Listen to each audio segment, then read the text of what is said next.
Hello बच्चों, कैसे हो आप सभी लोग।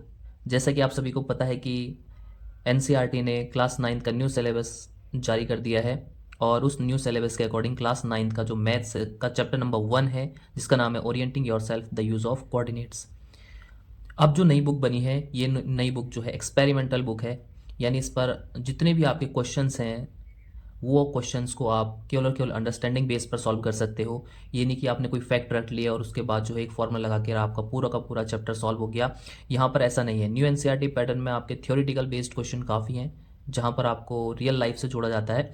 तो अगर आप उस चैप्टर को सॉल्व करना चाहते हैं, अगर आप उस चैप्टर को बड़े इंटरेस्ट के साथ और इजीली सॉल्व करना चाहते हैं, तो आपको इंट्रोडक्शन यानी उनके बेस के बारे में पता होना बहुत ज़रूरी है। ठीक है, तो आज हम उसी बेस पर काम करेंगे और हम इंट्रोडक्शन वीडियो में इस चैप्टर में आने वाले हर एक फैक्ट को डिस्कस करेंगे, ताकि आपको चैप्टर को सॉल्व करते समय या एक्सरसाइज को सॉल्व करते समय कोई भी दिक्कत नहीं होगी। ठीक है, सबसे पहले हम ये देखेंगे कि कार्टेशियन प्लेन क्या होता है। ठीक है, और कार्टेशियन प्लेन को जब हम पढ़ेंगे तो उसके साथ ही हम ये सारे के सारे टर्म को डिस्कस करेंगे। ठीक है, उसके बाद डिस्टेंस फॉर्मूला क्या होता है, इसका यूज़ क्या है। ठीक है, और मिड पॉइंट फॉर्मूला, इसके बारे में हम डिस्कस करेंगे। तो अपने फर्स्ट टॉपिक पर आते हैं, जो कि है आपका कार्टेशियन प्लेन। तो यहाँ पर मैंने एक कार्टेशियन प्लेन बनाया हुआ है। और इसको कार्टेशियन प्लेन बोला क्यों, एक्चुअल में कार्टेशियन प्लेन की डेफिनेशन क्या होती है, सबसे पहले उस पर देखते हैं। तो मैंने यहाँ पर कार्टेशियन प्लेन की डेफिनेशन भी लिखी हुई है।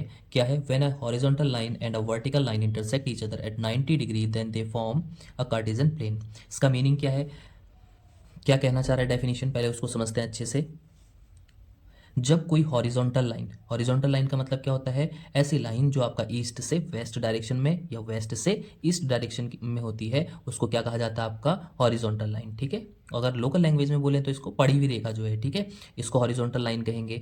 और ये है वर्टिकल लाइन, यानी नॉर्थ टू साउथ डायरेक्शन में जो आपकी लाइन बनी हुई है, या साउथ टू नॉर्थ डायरेक्शन में जो आपकी लाइन ड्रॉ की गई है, इसको हम क्या कहते हैं, आपका वर्टिकल लाइन। ठीक है, अब वर्टिकल लाइन और हॉरिजॉन्टल लाइन जब एक दूसरे को इंटरसेक्ट करते हैं at a angle of 90 degree, यानी 90 डिग्री के एंगल पर जब हॉरिजॉन्टल लाइन और वर्टिकल लाइन एक दूसरे को इंटरसेक्ट करते हैं, तो ये कार्टेशियन प्लेन बनाते हैं। क्लियर हो गया। अब मैथमेटिकल लैंग्वेज में जो हॉरिजॉन्टल लाइन है, इस हॉरिजॉन्टल लाइन को रिप्रेजेंट किया जाता है आपका एक्स एक्सिस के थ्रू। ठीक है, ठीक उसी प्रकार वर्टिकल लाइन जो होती है, उसको डिनोट किया जाता है, रिप्रेजेंट किया जाता है एज वाई एक्सिस। इतना क्लियर है। जिस पॉइंट पर हॉरिजॉन्टल लाइन और वर्टिकल लाइन, इसका मतलब एक्स एक्सिस और वाई एक्सिस एक दूसरे को इंटरसेक्ट करती हैं, इस इंटरसेक्टिंग पॉइंट को क्या कहा जाता है, आपका ओरिजिन। क्या कहते हैं, आपका ओरिजिन। इतना क्लियर है। ठीक है, आते हैं हम अगले टॉपिक पर, जिसका नाम है कोऑर्डिनेट्स। अब कोऑर्डिनेट्स क्या होते हैं, पहले हम इसकी डेफिनेशन को समझते हैं, और डेफिनेशन के बाद मैं आपको एग्जांपल के थ्रू भी इसको समझाऊंगा। तो इसका डेफिनेशन है, a pair of number that describe the exact location of any object on the coordinate plane. यानी कोऑर्डिनेट प्लेन या कार्टेशियन प्लेन पर जब आप किसी ऑब्जेक्ट की लोकेशन को आइडेंटिफाई करने के लिए पेयर ऑफ नंबर का यूज़ करते हो, तो उन्हीं पेयर ऑफ नंबर्स को किस नाम से जानते हैं, आपका कोऑर्डिनेट्स के नाम से। ठीक है, अब जब भी आप कोऑर्डिनेट्स को लिखोगे, तो कोऑर्डिनेट्स को लिखने का एक फॉर्मेट होता है कि सबसे पहले आप एक्स कोऑर्डिनेट को लिखोगे और उसके बाद वाई कोऑर्डिनेट को लिखोगे। ठीक है, अब एक्स कोऑर्डिनेट क्या होता है, वाई कोऑर्डिनेट क्या होता है, मैं भी आपको एग्जांपल के थ्रू बताऊंगा। एक्स कोऑर्डिनेट को एक नाम से जाना जाता है, जिसको बोलते हैं एब्सिसा। यानी एक्स कोऑर्डिनेट का जो भी नंबर होगा उसको हम क्या बोलेंगे, एब्सिसा। और वाई कोऑर्डिनेट का जो नंबर होगा उसको क्या कहते हैं, आपका ऑर्डिनेट के नाम से जानते हैं। किसके नाम से जानते हैं, आपका ऑर्डिनेट के नाम से। अब इन्हीं चीज़ों को हम एग्जाम्पल के थ्रू समझेंगे, ताकि आपको अच्छी सी अंडरस्टैंडिंग डेवलप हो जाए। अब यहाँ पर मैंने एक कार्टेशियन प्लेन बना लिया है। इसी कार्टेशियन प्लेन को आप कोऑर्डिनेट प्लेन भी बोल सकते हो और एक्स वाई प्लेन भी बोल सकते हो। ठीक है, अब कोऑर्डिनेट्स को समझने से पहले मैं आपको छोटे से टर्म बता देता हूँ। जैसे आपने प्रीवियस क्लासेस में आपने देखा होगा कि नंबर लाइन पढ़ी होगी, नंबर लाइन में जो सेंटर का पॉइंट होता था, इसको जीरो बोलते थे। क्या बोलते थे, आपका जीरो। जीरो से राइट साइड में जब आप जाते हो, तो हमेशा आप कैसे नंबर लिखते हो, पॉजिटिव नंबर्स। ठीक है, और जीरो से लेफ्ट साइड की ओर अगर आप चलोगे, तो उसमें क्या लिखते हैं, आपके नेगेटिव नंबर्स को इंडिकेट करते हैं। ऐसी अगर आपको कोई वर्टिकल लाइन मिल जाएगी, तो वर्टिकल लाइन में जीरो से नॉर्थ डायरेक्शन में चलोगे, तो उधर की तरफ पॉजिटिव नंबर्स लिखे जाते हैं, और साउथ डायरेक्शन में आपके कैसे नंबर लिखे जाते हैं, नेगेटिव नंबर। इतना क्लियर हो गया। अब हम आते हैं अपने टॉपिक पर, जिसका नाम है कोऑर्डिनेट्स। कोऑर्डिनेट्स क्या होता है, किसी ऑब्जेक्ट की लोकेशन को आइडेंटिफाई करने के लिए जो इस नंबर ऑफ पेयर की हमें ज़रूरत होती है उन्हीं नंबर ऑफ पेयर को कोऑर्डिनेट्स के नाम से जाना जाता है। अब जैसे मान लिया जाए यहाँ पर एक कोई पॉइंट है, इसको मैं एक ऑब्जेक्ट मान लेता हूँ जिस ऑब्जेक्ट का नाम है ए। अब मुझे इस ऑब्जेक्ट ए की एग्जैक्ट लोकेशन को मैथमेटिकली आइडेंटिफाई या इंडिकेट करना है, ठीक है। अब कैसे करेंगे इंडिकेट? सबसे पहले हम देखेंगे कि एक्स एक्सिस पर इसकी पोजीशन कहाँ आ रही है। तो जब मैंने इसको एक्स एक्सिस पर देखा तो इसकी पोजीशन कहाँ पर आ रही है, कुछ इस तरीके से, ठीक है। तो मैं इसकी पोजीशन को हल्की सी डॉटेड लाइन से यहाँ पर इंडिकेट कर रहा हूँ। तो ये हो गई आपकी किसकी, एक्स एक्सिस की ओर से ऑब्जेक्ट ए की लोकेशन फाइंड हुई, ठीक है। ऐसे अगर मैं वाई एक्सिस के हिसाब से देखूँ तो वाई एक्सिस में आपको, वाई एक्सिस में देखो कहाँ पर दिख रहा है आपको, वाई एक्सिस में ये 4 नंबर 4 पर दिखाई दे रहा है। तो ये मैंने इसके लोकेशन को आइडेंटिफाई कर लिया। यानी एक्स की तरफ से इसका कोऑर्डिनेट क्या है आपका 3 और वाई की तरफ से इसका कोऑर्डिनेट क्या है 4। अब आप मुझसे कहोगे कि पहले आपने 3 क्यों लिखा और 4 क्यों नहीं लिखा। तो मैंने अभी आपको इंडिकेट किया था, अभी मैंने आपको बताया था, जब भी आप कोऑर्डिनेट्स लिखते हो तो सबसे पहले एक्स कोऑर्डिनेट को लिखा जाता है और उसके बाद किसको लिखा जाता है, वाई कोऑर्डिनेट को, ठीक है। तो ये 3 क्या है आपका एक्स कोऑर्डिनेट और 4 क्या है आपका वाई कोऑर्डिनेट। और एक्स कोऑर्डिनेट को किस नाम से जानते थे, एब्सिसा, और ये वाई कोऑर्डिनेट को ऑर्डिनेट के नाम से। इतना क्लियर हो गया। यही नंबर ऑफ पेयर क्या कहलाते हैं, आपके कोऑर्डिनेट्स। और कोऑर्डिनेट्स ने क्या डिफाइन किया, अगर आपसे किसी से बोलूं कि ये पोजीशन की, अगर मैं आपसे यहाँ पर क्वेश्चनिंग करूँ कि मैंने किसी ऑब्जेक्ट की पोजीशन को डिनोट करने के लिए 3,4 लिखा है, तो आपको एकदम से इंडिकेट हो जाना चाहिए कि 3 एक्स एक्सिस एक्स का कोऑर्डिनेट है, ठीक है, और 4 क्या है आपका वाई का कोऑर्डिनेट। और आप इसको आराम से आइडेंटिफाई कर सकते हो। कोऑर्डिनेट का सिंपल मीनिंग आप ये भी समझ सकते हो कि अगर आपने किसी ऑब्जेक्ट की लोकेशन को मैथमेटिकली इंडिकेट करना है तो वो कोऑर्डिनेट की हेल्प से कर सकते हैं। अब ऐसे यहाँ पर देखो, ये ऑब्जेक्ट है, इस ऑब्जेक्ट को मैंने मान लिया बी। अब मुझे इस बी ऑब्जेक्ट की लोकेशन को फाइंड करना है। तो बी ऑब्जेक्ट की लोकेशन को मैंने फाइंड करना है, तो यहाँ पर सबसे पहले मैंने देखा, तो यहाँ पर जब मैंने एक्स एक्सिस की तरफ से देखा तो ये .2 -2 पर आ रहा है, ठीक है। यहीं से मैंने वाई एक्सिस के हिसाब से इसको लोकेट करने की कोशिश करी तो ये कितना है आपका, कितना है आपका 5। तो इसका मतलब है इसके कोऑर्डिनेट्स क्या हो जाएंगे, -2,5, ठीक है। यहाँ पर भी देखो कोऑर्डिनेट को लिखने का तरीका क्या था, पहले मैंने एक्स कोऑर्डिनेट को लिखा और उसके बाद किस कोऑर्डिनेट को लिखा, मैंने वाई कोऑर्डिनेट को, ठीक है। ये मिला आपका और यही दोनों मिलकर एक्स और वाई कोऑर्डिनेट ने मिलकर क्या बनाया आपका, कोऑर्डिनेट्स बनाए। क्या बनाए आपके कोऑर्डिनेट्स। इतना क्लियर हो गया। ऐसे ही अगर मैं इस थर्ड को, ये मान लो ये पोजीशन जो है, इस ऑब्जेक्ट को मैं मान लेता हूँ सी। अब मैंने इस सी ऑब्जेक्ट की पोजीशन को आइडेंटिफाई करना है। तो आइडेंटिफाई करने के लिए जब मैंने इसको ऐसे नोट किया तो यहाँ पर देखो, ये जो है एक्स एक्सिस में देखो, तो एक्स एक्सिस में कहाँ पर आ रहा है, 4th पोजीशन -4 पर। तो इसकी लोकेशन को मैंने हल्का से यहाँ आइडेंटिफाई करने के लिए -4 हो गया। तो इसका मतलब -4 तो आपका पहले नंबर पर आएगा। इधर की तरफ से देखा मैंने तो ये वाई एक्सिस पर किस पर डिनोट हो रहा है आपका, 2 पर, ठीक है। तो यानी वाई कोऑर्डिनेट क्या हो जाएगा इसका 2। और ये हो गए आपके कोऑर्डिनेट्स। और यही कोऑर्डिनेट्स क्या डिफाइन कर रहे हैं, सी की पोजीशन को डिफाइन कर रहे हैं, ठीक है। तो आपने कोऑर्डिनेट के बारे में सीखा, क्या सीखा, कोऑर्डिनेट क्या होते हैं। तो कार्टिजन प्लेन पर किसी ऑब्जेक्ट की पोजीशन को दिखाने के लिए, मैथमेटिकली रिप्रेजेंट करने के लिए हम कोऑर्डिनेट्स का उपयोग करते हैं। और कोऑर्डिनेट्स में आपका लिखने का जो फॉर्मेट होता है, इसमें सबसे पहले आप एक्स कोऑर्डिनेट को लिखते हैं और उसके बाद क्या लिखते हैं, वाई कोऑर्डिनेट को। इतना क्लियर हो गया। फिर उसके बाद हमने ये देखा कि जो एक्स कोऑर्डिनेट था, इस कोऑर्डिनेट का एक नाम है एब्सिसा। क्या होता है आपका, एब्सिसा। और वाई कोऑर्डिनेट का नाम होता है आपका ऑर्डिनेट। क्या होता है आपका, ऑर्डिनेट। इतना क्लियर है। अब हम चलते हैं अपने नेक्स्ट टॉपिक की। अब हमारा जो नेक्स्ट टॉपिक है वो है क्वाड्रेंट्स और sign of quadrants for coordinate. अब ये क्या होते हैं, इसको हम सबसे पहले हम क्वाड्रेंट की डेफिनेशन को देखते हैं और क्वाड्रेंट्स की जो डेफिनेशन है उसके बाद हम इसको एक्सपेरिमेंटल यानी डायग्राम के थ्रू समझेंगे। तो क्वाड्रेंट का सबसे पहले हम डेफिनेशन देख लें। The 4 section which are form by the Cartesian plane are known as quadrant. यानी जो आपका कार्टिजन प्लेन जब फॉर्म होता है तो वो 4 सेक्शन में डिवाइड हो जाता है और उन्हीं 4 सेक्शंस को क्या कहा जाता है, आपका क्वाड्रेंट कहा जाता है, ठीक है। यहाँ पर मैं आपको डायग्राम के थ्रू भी बता देता हूँ। ये देखिए, जब हमने एक कार्टिजन प्लेन बनाया तो कार्टिजन प्लेन बनाते ही ये कितने सेक्शन में डिवाइड हो गया, 1 2 3 और 4, ठीक है। तो ये 4 क्वाड्रेंट हो गए। इसको बोलेंगे फर्स्ट क्वाड्रेंट, ठीक है। ये हो गया आपका सेकंड क्वाड्रेंट, ये हो गया आपका थर्ड क्वाड्रेंट और ये हो गया फोर्थ क्वाड्रेंट। इतना क्लियर है, ठीक है। अब यहाँ पर अगला क्वेश्चन आता है, अगला टॉपिक आता है कि जो क्वाड्रेंट के साइन होते हैं किसी कोऑर्डिनेट्स को लिखने के लिए, तो वो कैसे आइडेंटिफाई करते हैं। तो यहाँ ध्यान में रखना, सबसे पहले हम आते हैं फर्स्ट क्वाड्रेंट में। तो फर्स्ट क्वाड्रेंट में आपको क्या दिख रहा है कि जो एक्स के कोऑर्डिनेट है, एक्स के जो कोऑर्डिनेट है वो सारे क्या हैं, पॉजिटिव हैं। तो इसका मतलब अगर फर्स्ट क्वाड्रेंट में अगर आप किसी एक्स कोऑर्डिनेट को लिख रहे हैं तो वो हमेशा कैसा आएगा, पॉजिटिव आएगा, ठीक है।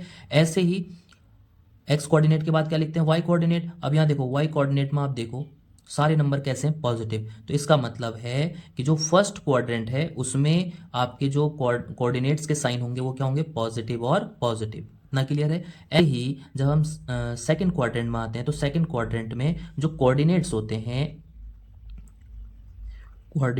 हैं उनके साइन कैसे होंगे। तो कोऑर्डिनेट लिखते समय सबसे पहले हम एक्स कोऑर्डिनेट लिखते हैं और फिर उसके बाद क्या लिखते हैं, वाई कोऑर्डिनेट लिखते हैं। तो यहाँ देखो जो एक्स कोऑर्डिनेट है सारे कैसे दिख रहे हैं आपको, नेगेटिव। तो इसका मतलब है कि सेकंड क्वाड्रेंट में एक्स कोऑर्डिनेट क्या होंगे आपके, नेगेटिव।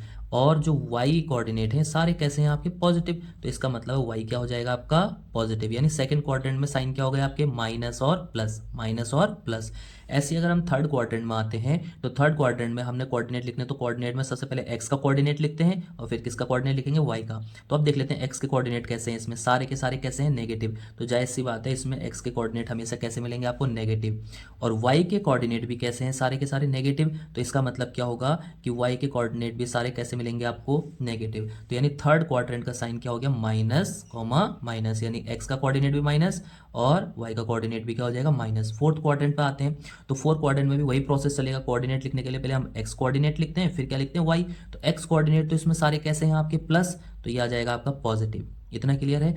और वाई कोऑर्डिनेट आपका कैसा है, नेगेटिव। तो वाई के कोऑर्डिनेट हमेशा कैसे आएंगे, नेगेटिव। इतना समझ में आ गया। एक बार हम अच्छे से रिवाइज कर लेते हैं कि फर्स्ट क्वाड्रेंट के साइन क्या होते हैं, प्लस प्लस, ठीक है। सेकंड क्वाड्रेंट के साइन क्या होते हैं आपके, माइनस प्लस, ठीक है। थर्ड क्वाड्रेंट के साइन कैसे होते हैं, माइनस माइनस। फोर्थ क्वाड्रेंट के साइन क्या होते हैं, प्लस माइनस। अब मैं ये आपको क्यों सिखा रहा हूं, अब यहां देखिए अगर आपसे कोई पूछे कि आपको किसी ऑब्जेक्ट की लोकेशन को मैथमेटिकली दिखाया हुआ और बोला है कि उसके कोऑर्डिनेट्स कुछ इस प्रकार लिखे हुए हैं, -2 और -5, ठीक है। और आपसे बोले कि बिना कार्टेशियन प्लेन बनाए ये बताओ कि ये कौन से क्वाड्रेंट में आएगा। तो आपको ध्यान में होना चाहिए कि इसमें एक्स का कोऑर्डिनेट भी माइनस है और वाई का कोऑर्डिनेट भी क्या है आपका, माइनस। तो ऐसा क्वाड्रेंट कौन सा था जिसमें एक्स और वाई दोनों के कोऑर्डिनेट माइनस होते हैं, तो आपने देखा थर्ड क्वाड्रेंट। तो आपको सीधे बताना पड़ेगा कि ये क्या हो जाएगा आपका, थर्ड क्वाड्रेंट में आएगा, ठीक है। ऐसे ही अगर मैंने 10-2 लिखा है यानी एक्स का कोऑर्डिनेट पॉजिटिव है और वाई का कोऑर्डिनेट क्या है आपका, नेगेटिव। तो ये कौन से क्वाड्रेंट में आएगा, तो आप देखो कौन सा क्वाड्रेंट ऐसा है जिसमें एक्स पॉजिटिव होता है वाई नेगेटिव होता है। तो आपका कौन सा क्वाड्रेंट आ जाएगा, फोर्थ क्वाड्रेंट। आया नहीं आया समझ में। ऐसे ही अगर मैंने आपको कोई एक और कोऑर्डिनेट लिख के दे दिए 2,5 लिख दिया, ठीक है। अब यहाँ देखो एक्स और वाई दोनों कोऑर्डिनेट कैसे हैं आपके, प्लस। तो इसका मतलब है कि ये कौन से क्वाड्रेंट में आएगा, तो फर्स्ट क्वाड्रेंट में हमने देखा कि दोनों पॉजिटिव होते हैं, तो ये कौन से क्वाड्रेंट में आ जाएगा, फर्स्ट क्वाड्रेंट में। आया आपको समझ में। तो ये हो गया हमारा क्वाड्रेंट वाला चैप्टर, क्वाड्रेंट वाला टॉपिक समाप्त। अब आता है हमारा नेक्स्ट टॉपिक जो है डिस्टेंस फॉर्मूला। तो डिस्टेंस फॉर्मूला क्या होता है पहले इसको देखते हैं, उसके बाद हम एग्जांपल सॉल्व करेंगे। तो d is equals to √x2 minus x1 का whole square plus y2 minus y1 का होल स्क्वायर, ठीक है। अगर आपने डिस्टेंस निकालना है तो आपको ये फॉर्मूला यूज़ करना पड़ेगा। अब कैसे करना है, तो मान लीजिए यहाँ पर देखो दो ऑब्जेक्ट हैं a और b, इन दोनों के कोऑर्डिनेट दिए हुए हैं। तो पहले a के कोऑर्डिनेट हैं आपके 1,4, ठीक है, और बी के कोऑर्डिनेट हैं आपके 4,8। इतना क्लियर है। आपको एक पोजीशन ए दिया हुआ है और बी दिया हुआ है और दोनों के कोऑर्डिनेट्स दिए हुए हैं, ठीक है। और ए से लेकर बी तक की डिस्टेंस आपसे पूछ रहा है कि ए से लेकर बी तक के बीच की डिस्टेंस कितनी होगी, ठीक है। अब यहाँ पर ध्यान में रखना ये कोऑर्डिनेट्स हैं, तो कोऑर्डिनेट्स का मतलब क्या जानते हो कि इसमें फर्स्ट वाला आपका एब्सिसा है और दूसरा आपका ऑर्डिनेट है। और एब्सिसा मतलब ये एक्स कोऑर्डिनेट है, ये वाई, ऐसे ये भी एक्स कोऑर्डिनेट है और ये वाई। अब इनकी नंबरिंग कर लेते हैं। ये हो गया आपका x1 और ये क्या हो गया आपका y1। ऐसे ही ये हो जाएगा x2 और ये क्या हो जाएगा आपका y2। अब आपने a से लेके b तक की डिस्टेंस निकालनी है। तो आपका अभी बताया डिस्टेंस फॉर्मूला क्या होता है, distance is equals to √x2 minus x1 का whole square plus y2 minus y1 का होल स्क्वायर, ठीक है। अब यहाँ देखो इसको सॉल्व करते हैं, under root as it is लिखेंगे, ठीक है। अब देखो x2 की वैल्यू क्या है, x2 की वैल्यू क्या है यहाँ पर 4, x2 की वैल्यू कितनी है 4, तो यहाँ पर लिख देंगे 4 माइनस x1 की वैल्यू कितनी है, तो x1 की वैल्यू कितनी है आपकी 1, तो यहाँ पर लिख दिया मैंने 1 का होल स्क्वायर, ठीक है, प्लस ऐसे देखो y2 की वैल्यू कितनी है 8, y2 की वैल्यू कितनी है 8, तो यहाँ पर आ जाएगा 8 माइनस y1, तो y1 की वैल्यू कितनी है आपकी 4, तो यहाँ पर आ जाएगा 4 और इसका होल स्क्वायर, ठीक है। अब यहाँ पर देखो अंडर रूट अभी भी एज इट इज, ठीक है। अब यहाँ देखो 4 माइनस 1 कितना होता है 3, तो यहाँ पर आ जाएगा 3 का स्क्वायर प्लस 8 माइनस 4 कितना होता है तो 4, तो यहाँ आ जाएगा 4 का square under root as it is. 3 का स्क्वायर कितना होता है 9 प्लस 4 का स्क्वायर कितना होता है आपका 16, ठीक है। अब यहाँ पर देखो क्या होगा, तो अंडर रूट ऐसा है कि ऐसी, अब 16 और 9 को जब आप प्लस करोगे सॉल्व करोगे तो कितना आएगा 25, ठीक है।